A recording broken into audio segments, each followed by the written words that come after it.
Hello guys, कैसे हैं आप सब। आप सभी का स्वागत करते हैं आपके अपने चैनल आकाश सिंह इन्फो में। आज हम बात करने वाले हैं इंडियन कोस्ट गार्ड की वैकेंसी के बारे में।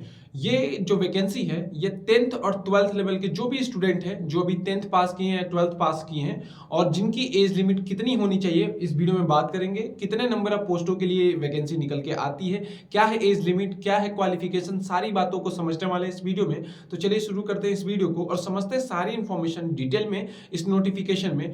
तो जो ये वैकेंसी निकल के आ रही है ये इंडियन कोस्ट गार्ड नावी की वैकेंसी है, जो कि डीबी और जीडी के पोस्ट के लिए निकल के आती है। तो इस वैकेंसी के बारे में सारी इंफॉर्मेशन अभी डिटेल में इस नोटिफिकेशन में बताऊंगा। और जो भी कैंडिडेट अभी तक इस चैनल को नहीं सब्सक्राइब किए हैं, चैनल को जाके सब्सक्राइब कर ले, बेल आइकन को दबा दे, ऐसे ही गवर्नमेंट जॉब नोटिफिकेशन के लिए और उससे रिलेटेड इंफॉर्मेशन के लिए। अगर मैं बात करूं तो ये जो वैकेंसी है वो जो भी स्टूडेंट अभी 10th या 12th पास आउट किए हैं उनके लिए सबसे बेस्ट अपॉर्चुनिटी होती है कि गवर्नमेंट जॉब ले पाए या एक गवर्नमेंट जॉब को क्रैक कर पाए। अगर बात करूं तो ये इंडियन कोस्ट गार्ड की वैकेंसी है, जो कि नाविक जनरल ड्यूटी जिसमें इसको बोलते हैं जीडी की वैकेंसी होती है नाविक की, और दूसरी होती है नाविक डीबी।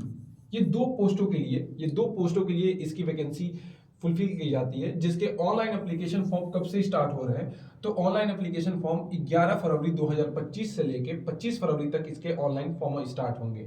11 फरवरी 2025 से इसके ऑनलाइन फॉर्म स्टार्ट हो जाएंगे। और एक चीज बता दूं, ये जो है ये परमानेंट वैकेंसी होती है इंडियन नेवी में या इंडियन कोस्ट गार्ड की जो वैकेंसी है। अगर बात करूं यहाँ पे तो पहले ही बता दूं, जो जीडी होती है जनरल ड्यूटी की पोस्ट होती है, और डीबी का मतलब डोमेस्टिक ब्रांच की पोस्ट होती है। आगे बात करता हूं, सबसे इंपॉर्टेंट जो इस वैकेंसी में है वो है इसकी एजुकेशन क्वालिफिकेशन। देखिए, मैं पहले बता चुका हूं कि ये 10th और 12th लेवल की वैकेंसी है। तो जो नाविक की जनरल ड्यूटी की जो पोस्ट होती है, इसमें जो क्वालिफिकेशन मांगता है वो है 12th पास। कोई भी कैंडिडेट अगर 12th पास है, उस 12th पास में मैथमेटिक्स उसका होना चाहिए और फिजिक्स होना जरूरी है। जो भी जनरल ड्यूटी की जो वैकेंसी है उसमें 12th पास होना चाहिए और उसके साथ मैथ और फिजिक्स होना जरूरी है। किसी भी बोर्ड से आप हैं, मैथ और फिजिक्स होना चाहिए और 12th पास आउट होने चाहिए। जबकि डोमेस्टिक ब्रांच जो डीबी की वैकेंसी है नाविक की, उसमें केवल और केवल 10th पास अगर आप हैं तो इस वैकेंसी के लिए एलिजिबल है। आपकी एज लिमिट कितनी होनी चाहिए वो भी बात कर ले। तो जो भी कैंडिडेट इसमें है, अगर उनकी एज 18 से 22 साल है, जो भी कैंडिडेट 18 से 22 साल वाले हैं, जो 10th पास है, वो डोमेस्टिक ब्रांच की नाविक की पोस्ट के लिए एलिजिबल है। और जो नाविक जीडी वाले हैं उनके लिए 12th पास है, मैथ और फिजिक्स उसमें सब्जेक्ट होना चाहिए, और उनकी एज लिमिट 18 से 22 साल होनी चाहिए। एज जो होनी चाहिए 1 सितंबर 2003 से लेके 31 अगस्त 2007 के बीच में होनी चाहिए। इसी ईयर के बीच में अगर आपकी एज लिमिट है तो इस वैकेंसी के लिए एलिजिबल है आप, अगर 10th और 12th पास आउट है तो। इसमें अगर छूट की बात करूं तो इसमें 5 साल की एसटी और एससी के लिए छूट रखी जाती है और 3 साल के लिए ओबीसी की एज में छूट रखी जाती है। तो टोटल मिला के मैं ओबीसी की बात करूं तो यहाँ पे 18 से 25 साल, और मैं बात करूं यहाँ पे एसटी के लिए तो 18 से यहाँ पे 27 साल एज लिमिट रखी जाती है। जनरल के लिए 18 से 22 साल एज लिमिट रहने वाली है। अब जो इसके इंपॉर्टेंट कंसेप्ट है यहाँ पे वो है इसकी वैकेंसी के बारे में। टोटल कितनी वैकेंसियां निकल के आ रही है इसमें, तो अगर बात करूं जीडी की, केवल और केवल जीडी की, तो इसमें 260 वैकेंसी निकल के आ रही है जो जोन वाइज दी गई है। और दूसरी जो इसमें है वो है यहाँ पे डीबी की डोमेस्टिक ब्रांच की पोस्ट, जिसमें टोटल जो वैकेंसी है वो 40 रखी गई है। टोटल यहाँ पे 40 नंबर ऑफ वैकेंसी, कुल मिला के यहाँ पे 300, कुल मिला के दोनों पोस्टों को मिला के 300 वैकेंसी जारी की गई है। और ये याद रखिएगा यहाँ पे जो इंपॉर्टेंट है वो ये है कि जब मैं अगर डीबी की और बात करूं या ये बात करूं कि अगर मैं जीडी की बात करूं, यहाँ पे अगर मैंने जीडी लिख दिया यहाँ पे तो 12th लेवल की वैकेंसी है, और डीबी लिख दिया तो वह 10th लेवल की वैकेंसी है। तो यहाँ पे जो सबसे इंपॉर्टेंट है वो ये है कि डीबी में 10th लेवल की वैकेंसी है। सिलेक्शन प्रोसीजर के बारे में बात करूं तो सिलेक्शन प्रोसीजर सबसे पहले आपका रिटन एग्जाम होता है, उसके बाद फिजिकल और पीएसटी आपकी रखी जाती है। अब यहाँ पे सिलेक्शन 1 जो है पहला बायोमेट्रिक होता है। जब भी आप जाएंगे पेपर देने के लिए उससे पहले आपका बायोमेट्रिक होगा और तब आपके रिटन एग्जाम के लिए आपको भेजा जाता है अंदर।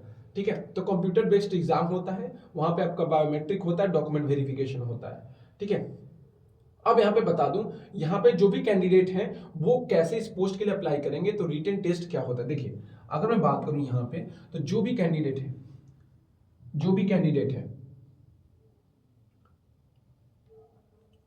अगर कोई भी कैंडिडेट है जो डीबी के पोस्ट के लिए अप्लाई कर रहा है तो वो सेक्शन 1 रिटन टेस्ट एक ही होगा, जबकि अगर जीडी के लिए डोमेस्टिक ब्रांच ये कर रहा है, जनरल ड्यूटी वाले पोस्ट के लिए कर रहा है, तो उसमें सेक्शन 1 और सेक्शन 2 दोनों पेपर देना होगा।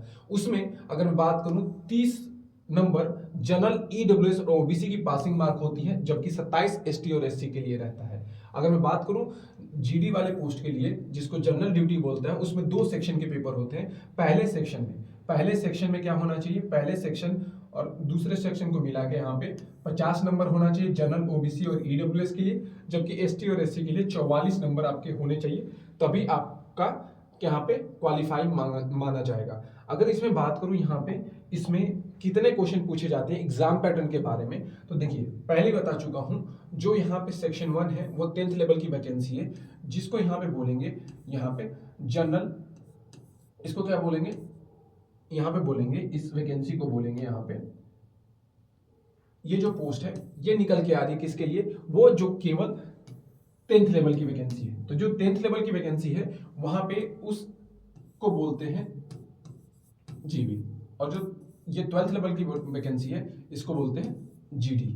ठीक है, तो अगर बात करूं यहाँ पे जीबी की, तो यहाँ पे 60 नंबर का पेपर होता है, 60 क्वेश्चन होते हैं, 45 मिनट मिलते हैं इस पेपर को करने के लिए, जिसमें 20 क्वेश्चन मैथ के होते हैं, साइंस के 10 क्वेश्चन, इंग्लिश के 15 क्वेश्चन, रीजनिंग के कितने क्वेश्चन होते हैं 10 क्वेश्चन, और जीके के 5 क्वेश्चन होते हैं। टोटल मिला के 60 क्वेश्चन होते हैं, 60 नंबर का पेपर होता है, 45 नंबर इसमें। पासिंग मार्क 30 नंबर होता है जनरल, ईडब्ल्यूएस और ओबीसी के लिए, जबकि 27 एसटी और एसटी के लिए रहता है। इसमें जो सिलेबस होता है वो 10th लेवल का सिलेबस होता है, किसकी, जो आपकी जनरल यहाँ पे ब्रांच है जीबी की जो वैकेंसी होती है, जबकि जीडी जनरल ड्यूटी की जो पोस्ट होती है उसमें सेक्शन 2 जो रहता है, इसमें दोनों पेपर देना जरूरी होता है। किसमें, जीडी में।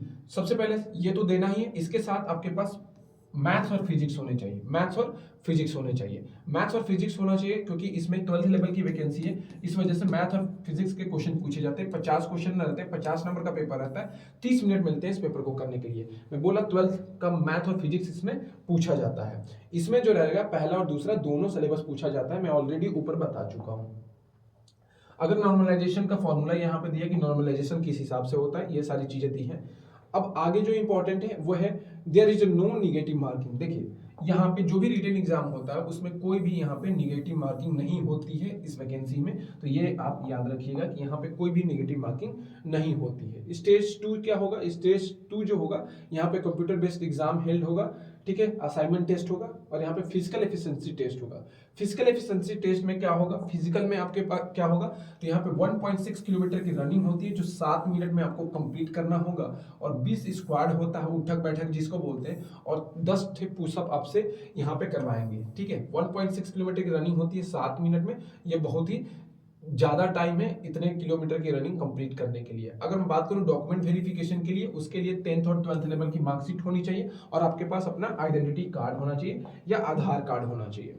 देखिए इसके ऑफिशियल वेबसाइट है रिक्रूटमेंट मेडिकल एग्जामिनेशन, फिर आपका उसके बाद मेडिकल होगा, देन आपका मेरिट लिस्ट जारी की जाएगी। तो कुल मिला जुला के अगर मैं बात करूं इस वैकेंसी के बारे में, तो सबसे पहला आपका बायोमेट्रिक होता है, अगर बोलूं तो सीबीटी होता है, देन आपका यहाँ पे सीबीटी होने के बाद यहाँ पे आपका क्या होता है, यहाँ पे आपका होता है फिजिकल स्टैंडर्ड, ये पीईटी होता है, देन आपका क्या होता है डॉक्यूमेंट वेरिफिकेशन होता है, और फिर मेडिकल एग्जामिनेशन होता है। ये 4 चीजें हैं जो इसके सिलेक्शन प्रोसीजर है। इसमें जो एज लिमिट है वो आपकी 18 से 22 साल रखी गई है, और यहाँ पे आप क्या होने चाहिए 10th, और दूसरा है 12th लेवल की वैकेंसी है जिसमें आपके पास फिजिक्स और मैथ होना अनिवार्य है। ऑनलाइन एप्लीकेशन इसके 11 तारीख से 11 फरवरी से स्टार्ट हो रहे हैं 2025 में, और जो भी कैंडिडेट अभी 12th पास आउट किया है या 12th पास आउट करने वाला है वो इस वैकेंसी के लिए एलिजिबल है, और 10th पास वाले भी इस वैकेंसी को अप्लाई कर सकते हैं अगर उनकी एज लिमिट इतनी है।